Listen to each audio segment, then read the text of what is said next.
Let's talk about lighting, specifically what I have and how I'm using it, as well as the iPhone 12 Pro as a second camera.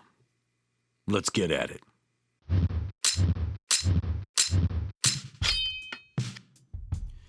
Hey, welcome back. Let's talk about lighting. I've read and seen a lot of videos about lighting, how to light your videos and how important it is, but I didn't put a whole lot of stock into it in the beginning until I got a couple of lights and played around with some of the ideas that I learned, and next thing you know, I got a look that I was looking for a lot better than I would have on my own or without the lights. So that's what I kind of want to share when you first start shooting video on YouTube, is the lighting. It's important. It can be done in many ways. It can be done with just ambient light outside through a door, through a window in your house, or just outside. There's different ways you can get lighting. But for me, we were looking for a studio type setup, so I got some lights and tried some things out. So let's talk about this for a little bit. I'm using a 3-light setup, even though there's more lights going on than that, but that's the main 3 lights. A key light, which is lighting this side of my face, causing little shadows over here, but not too many shadows because I have a fill light on this side to also lighten it up a little bit as well. That's the second light. The third light is the hair light that you can see lighting up my shoulder right here and the back of my head, which helps separate me from the background. Let's talk about that for a second. You can see it's blue behind me. That's kind of the look that I'm going for, is that black and blue look. That's something that I like. So that's a 4th light that I'm using. Now we can change that, so let's take it from blue to just a regular light in the background. Let's do that now. And there you go, a white background. There's nothing wrong with that. It's actually a pretty good look. I like that look. But for me, I like a little color look on the background. That's my taste. You might enjoy just a plain old white background like that, and that's a great way to look. Let's talk about the 3-light setup. I'm going to turn the rest of the lights off. I'm going to turn the light that's lighting the instruments behind me off and all the other lights off, and just leave the 3 lights on, and then we'll talk about those. Be right with you.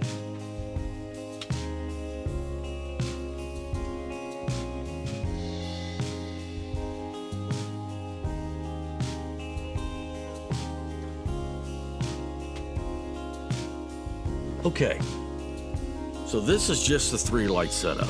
I've turned the rest of the lights off, except for the lava lamps. Kind of like those, so I left them on. There's nothing wrong with this look. It's fine. The background looks good. I'm still lit up well. It's a good image, and it's a good place to start. But what if we didn't have 3 lights? Let's try a 2-light setup with just a key light on this side, and I believe in the other camera you can see this key light. If not, we'll show that in a moment. Okay. This is 2-light setup. I have a key light or a main light that's lighting up this side of the face. It leaves this side of the face a little dark. And I have my hair light on behind me that's lighting up this side of me that's kind of in the dark side, and it doesn't look bad. This is still a pretty good look. I'm a little dark on this side, but it's a good look. This is like something you would have if you were standing near a window on this side. So let's move this key light over a little bit and have it like it's a window coming more this way, and see what kind of effect we get out of that.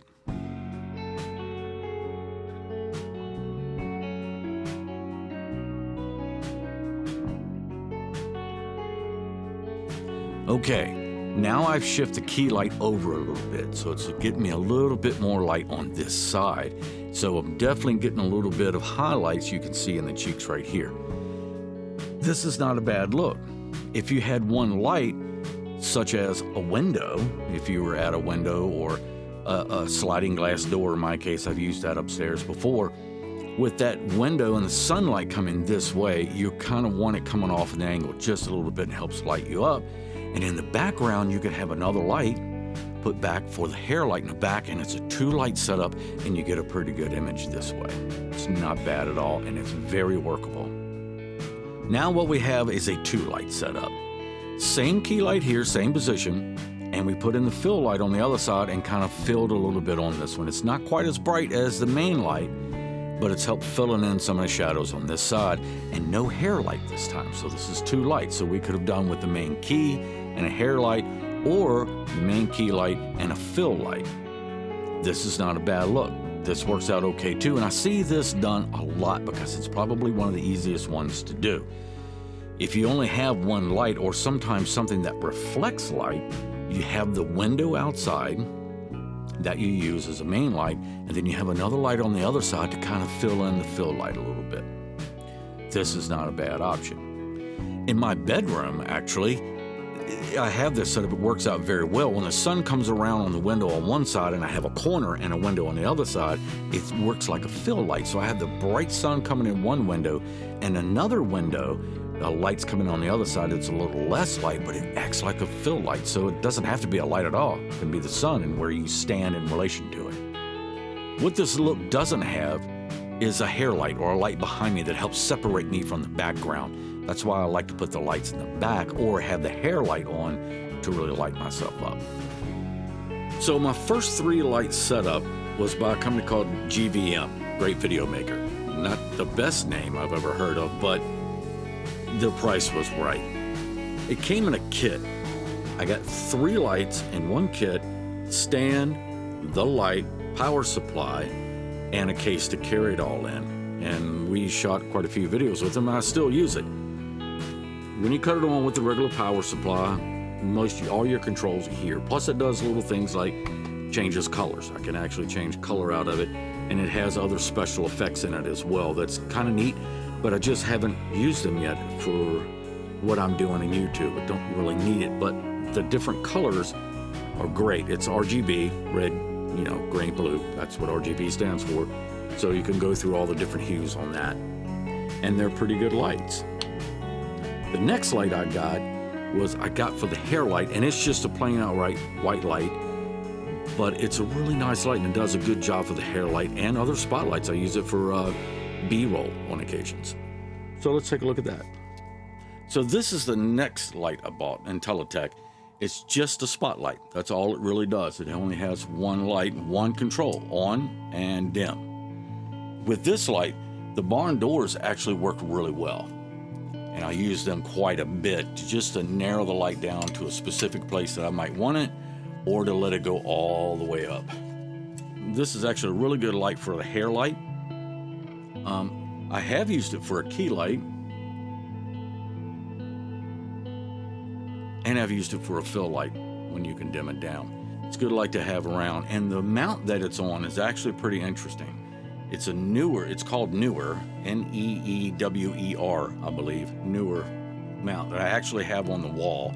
Those are actually, I think they were like $80. Really wasn't that bad.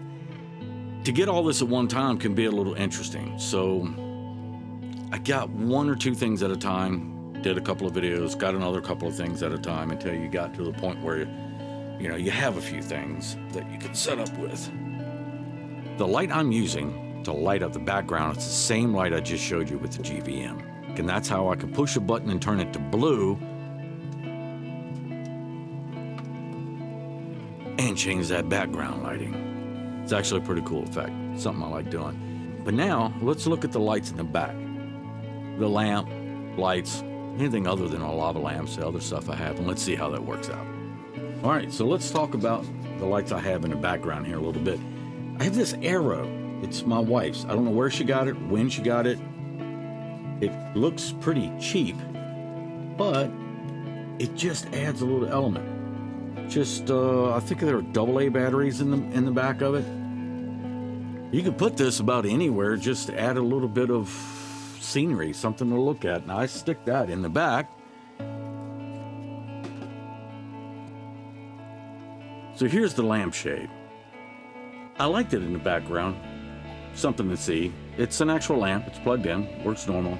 But when I first plugged it in, it was way too bright. So I have an LED light in it, just like you buy anywhere, any LED plug-in light.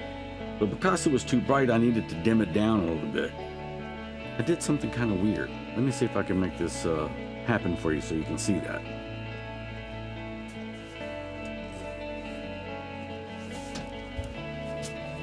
I'm not sure how well you can see that, but I literally put blue painter's tape around it to dim it down and change the color of the light a little bit.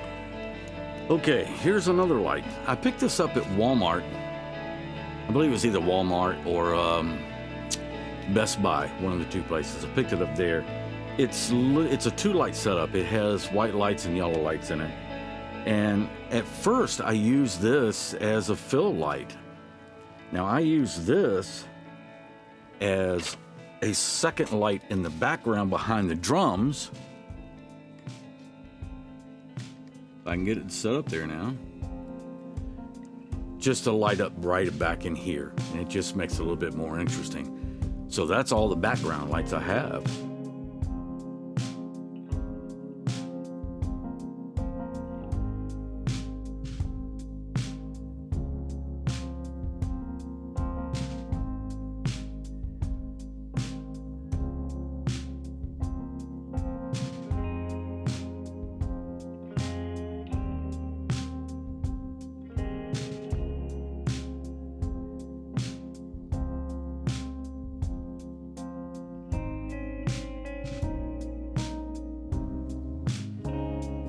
Well, I see I left the camera on through that, so it was actually kind of a good thing. You could see me as I'm moving around. I may play that back to show you how I'm adjusting everything, especially the microphone, which in this camera I know you can see the microphone. I did that on purpose so you can see the lights and how everything's set up.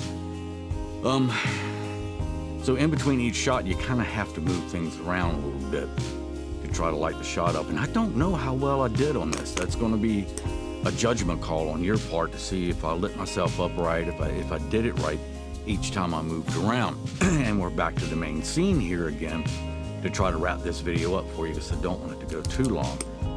So at this point, I'm going to go ahead and turn on my blue light because I like that blue background.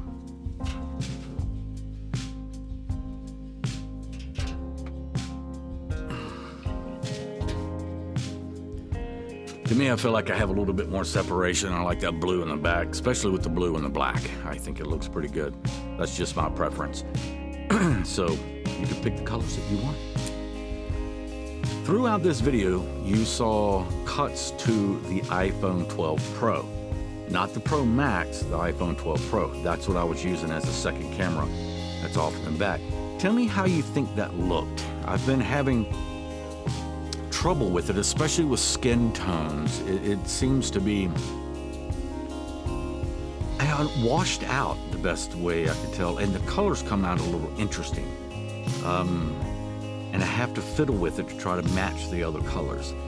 So let me know how the iPhone 12 Pro worked out for you. So I hope this was helpful to you. I am no expert by any means.